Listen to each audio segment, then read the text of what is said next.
नमस्कार मित्रांनो. गुरुचं जे राशी परिवर्तन होणार आहे दिनांक 2 मे रोजी गुरु जो ग्रह आहे तो वृषभ राशीमध्ये भ्रमण करणार आहे आणि वृषभ राशीमध्ये तो जवळजवळ 1 वर्ष म्हणजे 14 मे 2025 पर्यंत असणार आहे. तर त्याचे जे प्रभाव किंवा त्याचा जो परिणाम आहे हा वृश्चिक राशीवरती कशा प्रकारे असणार आहे, याचप्रमाणे तुमचं मानसिक शारीरिक स्वास्थ्य कशा प्रकारचं असेल, तुमचं वैवाहिक जीवन कशा प्रकारचं असेल, लव्ह लाईफ कशा प्रकारचं असेल, करिअर कशा प्रकारचं असेल, या सर्व संदर्भातली खुलासेवार चर्चा आपण या व्हिडिओमध्ये करणार आहोत. सगळ्यात पहिल्यांदा आपण गुरुचे जे राशी परिवर्तन होणार आहे वृषभ राशीमध्ये त्याबद्दल चर्चा करू. गुरु जो ग्रह आहे हा गुरुग्रह तुमच्या राशीकरता खूप महत्त्वाचा ग्रह आहे, कारण तो तुमचा धनेश आहे किंवा पंचमेश आहे महत्त्वपूर्ण असा 2 लाभस्थान किंवा धनस्थानाचा तो अधिपती आहे, जो की तुमच्या त्या 7व्या स्थानामध्ये भ्रमण करणार आहे. अतिशय महत्त्वपूर्ण आणि शुभफलदायी अशा प्रकारची ही गोष्ट आहे, कारण सगळ्यात पहिली आणि महत्त्वाची गोष्ट म्हणजे आर्थिक संदर्भात जी चणचण तुम्हाला गेल्या 1 वर्षभरापासून जाणवत होती ती आता बऱ्याच प्रमाणात नॉर्मल होणार आहे. त्याच्यामधले जे स्ट्रेस किंवा जे टेन्शन आता पैशाची कमी असेल तर स्ट्रेस टेन्शन सर्वांनाच येतात, तर ते बऱ्याच प्रमाणात आता कमी होणार आहे. तुम्ही केलेल्या कामाचा तुम्हाला मोल चांगल्या प्रकारे मिळणार आहे आणि सगळ्यात महत्त्वाचं म्हणजे तुमचा जो आत्मविश्वास आहे हा गेल्या जवळजवळ 2-1 वर्षापासून जो कमी होता तो आता दुणावेल आणि त्याचा अनुभव तुम्ही निश्चित घ्या. तुमची बरीचशी अडकलेली कामं जी आहेत ती मार्गी लागतील.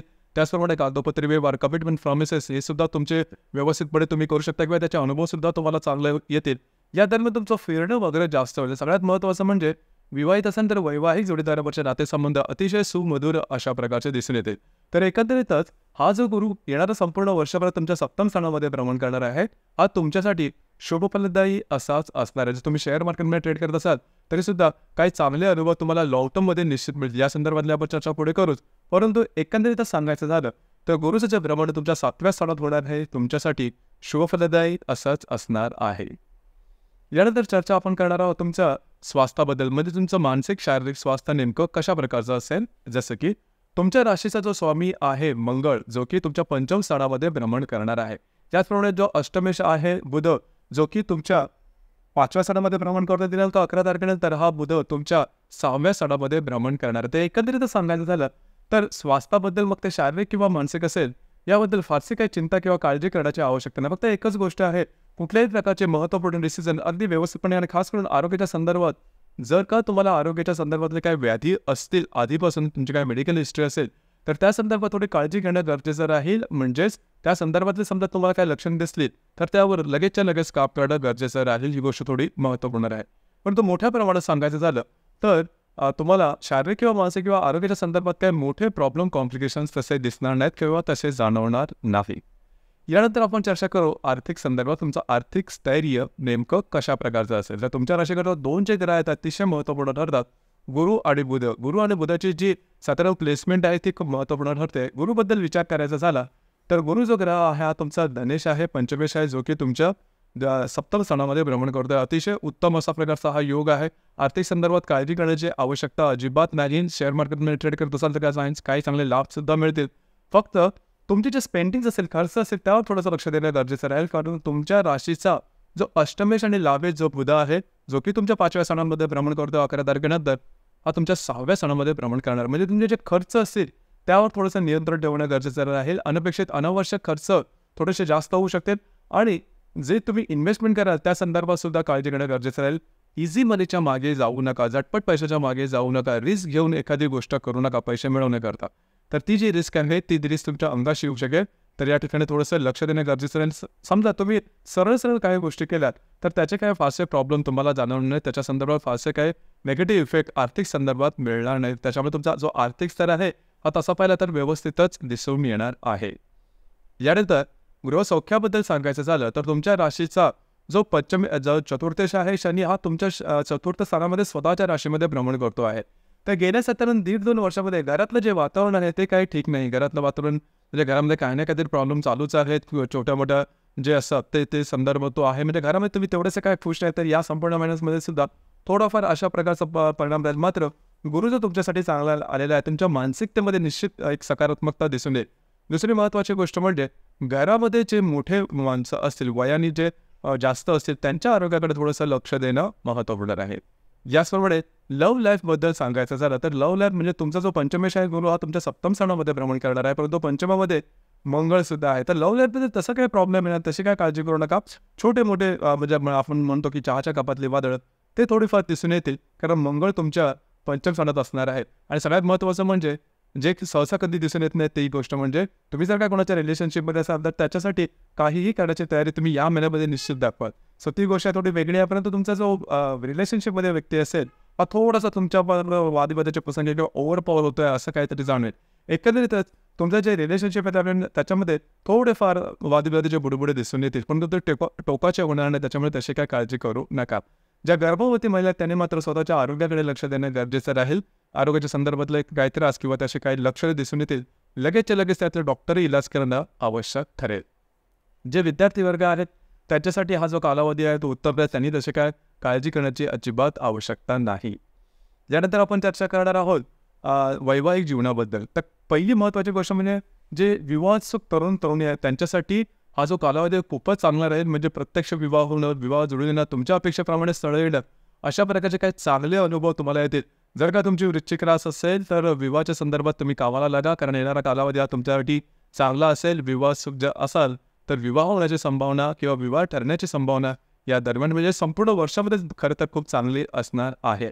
त्याचप्रमाणे जे विवाहित आहे त्याच्यासाठी सुद्धा हा कालावधी अतिशय उत्तम राहील. गेल्या काही महिन्यापासून किंवा गेल्या काही वर्षामध्ये वैवाहिक जोडीदार तुमच्यामध्ये थोडेसे रस्सीखेच चालले होते, वादविवादाचे प्रसंग वगैरे सुद्धा दिसून आलेले होते, परंतु आता जो कालावधी आहे तो अतिशय चांगला राहील. वैवाहिक जीवनाबद्दलचे तुमचे नातेसंबंध सुमधुर अशा प्रकारचे दिसून येते. तुमच्या दोघांमध्ये एक विश्वास दिसून येईल, एकोपा दिसून येईल आणि एकंदरीत तुमचे जे नातेसंबंध आहे ते अधिक दृढवत होताना दिसून येईल. यानंतर आपण चर्चा करणार आहोत तुमच्या करिअरच्या संदर्भात. करिअरच्या संदर्भात सांगायचं झालं तर तुमच्या राशीचा जो कर्मेश आहे किंवा रवी जो आहे हा तुमच्या 6व्या स्थानामध्ये भ्रमण करतोय. दिनांक 15 तारखेनंतर हा तुमच्या 7व्या स्थानामध्ये भ्रमण करणार. तर करिअरच्या बाबतीत तशी काय प्रॉब्लेम येणार नाही, तसे काय उलट पक्षी तुम्हाला काय चांगले ऑपॉर्च्युनिटी वगैरे येतील, संधी वगैरे येतील, जरूर त्यावर तुम्ही काम करू शकता. म्हणजे तुमच्या करिअरच्या बाबतीत तसे काय फारसे प्रॉब्लेम येणार नाहीत. फक्त मोठे काय स्विच करू नका किंवा मोठे काय बदलाव करू नका आणि तुम्हाला म्हणजे तसा काही डेस्टिनीकडून किंवा प्रारब्धांमधून तसा काय त्रास होणार नाही तुमच्या करिअरच्या संदर्भामध्ये. स्वतःहून काही चूक करू नका, कारण तुमची जी रास आहे ती बऱ्याच वेळेला परस्पर निर्णय घेते आणि ते काही वेळा चुकण्याची सुद्धा शक्यता असते. तर त्या संदर्भात थोडीशी काळजी घेणे गरजेचं आहे. मोठे निर्णय लगेचच्या लगेच घेऊ नका. तर एकंदरीतच सांगायचं झालं तर या संपूर्ण महिन्यामध्ये थोडंसं तुम्हाला आरोग्याकडे लक्ष द्यावं लागेल आणि तुमचे जे स्पेंडिंग्स असतील त्याकडे लक्ष द्यावं लागेल. मात्र तुमचे जे रिलेशनशिप असतील, म्हणजे जर का तुम्ही रिलेशनशिपमध्ये असाल किंवा विवाहित असाल, दोन्ही ठिकाणी तुमचे जे रिलेशनशिप आहे ते अतिशय उत्तम प्रकारे लाभतील, म्हणजे मानसिक शांतता तुम्हाला निश्चित मिळेल. आता आपण चर्चा करणार आहोत ग्रहयोगांबद्दल. ग्रहयोगाचे परिणाम नेमके कशा प्रकारचे असतील, जसं की दिनांक 13 तारखेला रवी आणि हर्षाची युती होणार आहे तुमच्या 6व्या स्थानामध्ये. रवी जो आहे तुमचा दशमेश आहे, हर्षाची युती करणार आहे 6व्या स्थानामध्ये. आरोग्याकडे लक्ष देणं गरजेचं राहील. आरोग्याच्या संदर्भातले काय त्रास, लागणं, कापणं, खरचटणं अशा प्रकारचे जे काही शारीरिक दुखापतीचे त्रास तुम्हाला या महिन्यात होण्याची शक्यता थोडी जास्त आहे. याचप्रमाणे ज्या ठिकाणी तुम्ही काम करता, नोकरी करता किंवा व्यवसाय करता त्या ठिकाणचे जे सहकर्मी असतील किंवा वरिष्ठ असेल त्याच्यावर सुद्धा थोड्याफार प्रमाणात वादविवादाचे प्रसंग निर्माण होऊ शकतील. थोडंसं लक्ष देणं महत्त्वपूर्ण राहील. याचप्रमाणे दिनांक 18 तारखेला रवी आणि गुरुची सुद्धा युती होणार आहे तुमच्या 6व्या स्थानामध्ये आणि इथे शुक्र आणि रवी गुरुची युती तुमच्या 7व्या स्थानात होईल आणि शुक्र हर्षाची युती तुमच्या 6व्या स्थानात होणार आहे. तर या संदर्भात सांगायचं झालं तर जर का तुम्ही विवाह करण्याच्या मानसिकतेमध्ये आहात तर त्या संदर्भातले काही महत्त्वपूर्ण घटना घडामोडी जितकी सकारात्मक म्हणजे प्रत्यक्ष विवाह होणं, एंगेजमेंट होणं किंवा तुमच्या अपेक्षेप्रमाणे स्थळ येणं, ते जुळून येणं, अशा प्रकारचे काही अनुभव तुम्हाला या महिन्यामध्ये निश्चित येऊ शकतील. याचप्रमाणे तुम्ही जर का विवाहित असाल तर वैवाहिक जोडीदाराच्या आरोग्याकडे थोडंसं लक्ष देणं महत्त्वपूर्ण राहील. तसंच जर का तुमच्या मनात जर का नोकरीच्या संदर्भात किंवा इतर काही महत्त्वपूर्ण इच्छा अपेक्षा असेल तर या संदर्भाचे सुद्धा काही महत्त्वपूर्ण सकारात्मक बदल तुम्हाला या महिन्यात निश्चित दिसून येईल, खास करून 18 तारखेच्या आसपास. याचप्रमाणे दिनांक 20 तारखेला मंगळ आणि राहूची युती होणार आहे. ज्या संपूर्ण महिन्यामध्ये सगळ्यात अशुभफलदायी अशा प्रकारचा योग आहे मंगळ राहूची युती तुमच्या 5व्या स्थानात होणार आहे. याचे विविध परिणाम तुम्हाला दिसू शकतील. खास करून जर तुम्ही शेअर मार्केटमध्ये ट्रेड करत असाल तर या दरम्यान मोठे ट्रेड करू नका. तुमचे अंदाज साफ सकतील, मोठे सेटबॅक वगैरे येऊ शकेल, तर त्या संदर्भात काळजी घ्या. याचप्रमाणे पैशाच्या संदर्भात सुद्धा कुठली मोठी रिस्क घेऊ नका. ज्या गर्भवती महिला आहेत त्यांनी स्वतःच्या आरोग्याकडे लक्ष देणं गरजेचं राहील. आरोग्याच्या संदर्भातले काही त्रास या दरम्यान डोकं वर काढू शकतील, त्या संदर्भात काळजी घ्या.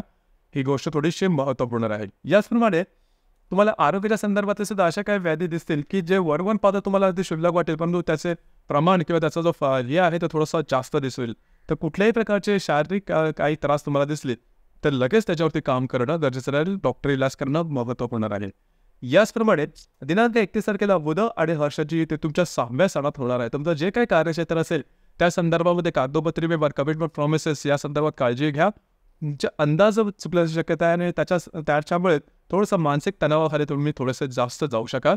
या संदर्भात या दरम्यान काळजी घेणं महत्त्वपूर्ण राहील. याचप्रमाणे या महिन्यातला सगळ्यात महत्त्वपूर्ण असा शुभफलदायी दिन आहे तो म्हणजे अक्षय तृतीयेचा. दिनांक 10 तारखेला अक्षय तृतीयेचा मुहूर्त आहे.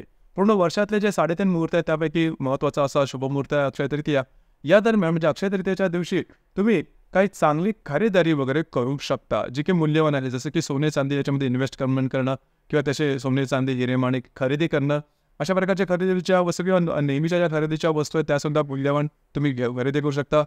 तुम्ही इन्व्हेस्टमेंटसुद्धा करू शकता, कारण या दिवसामध्ये इन्व्हेस्टमेंट केलेल्या जे काही तुमचं पैसे असेल किंवा मूल्यवान गोष्टी त्या वाढत जातात. आणि दुसरी महत्त्वाची गोष्ट म्हणजे तुम्ही त्याचा उपभोग घेता. तर साधारणतः ही गोष्ट या दिवसासाठी स्पेशल आहे अक्षय तृतीयेच्या. दुसरी एक महत्त्वाची जी टीप आहे ती तुम्ही जरूर ट्राय करू शकता. या दिवसात जे पुरुष नेहमीच्या जे वॉलेट वापरतात किंवा पाकिट वापरतात किंवा स्त्रियाच्या पर्स वापरतात, नेहमीच्या खर्चासाठी आपण जिथे पैसे ठेवतो ते वॉलेट किंवा पाकिट, ते तुम्ही या दिवशी नक्की खरेदी करून बघा. त्याचा प्रत्यक्ष वापर करा, उपयोग करा. तुमच्या पाकिटातले पैसे सहसा जास्त खर्च होणार नाहीत, सेव्हिंग्ज जातील. म्हणजे आपण बऱ्याच वेळेला बोलतो की पैशाला पाय फुटतात, तर तसा काय अनुभव तुम्हाला येणार नाही. आणि हा अनुभव नक्की घ्या आणि तुमचे जे कमेंट्स आहेत ते सुद्धा नक्की कमेंट करा. आजचा आपला हा जो व्हिडिओ हा सुद्धा आपल्याला कसा वाटता खाली कमेंट बॉक्समध्ये नक्की कमेंट करा. आणि आपले जे चॅनल आहे मराठी ज्योतिष कट्टा हे सुद्धा लाईक, शेअर आणि सबस्क्राईब नक्की करा. धन्यवाद.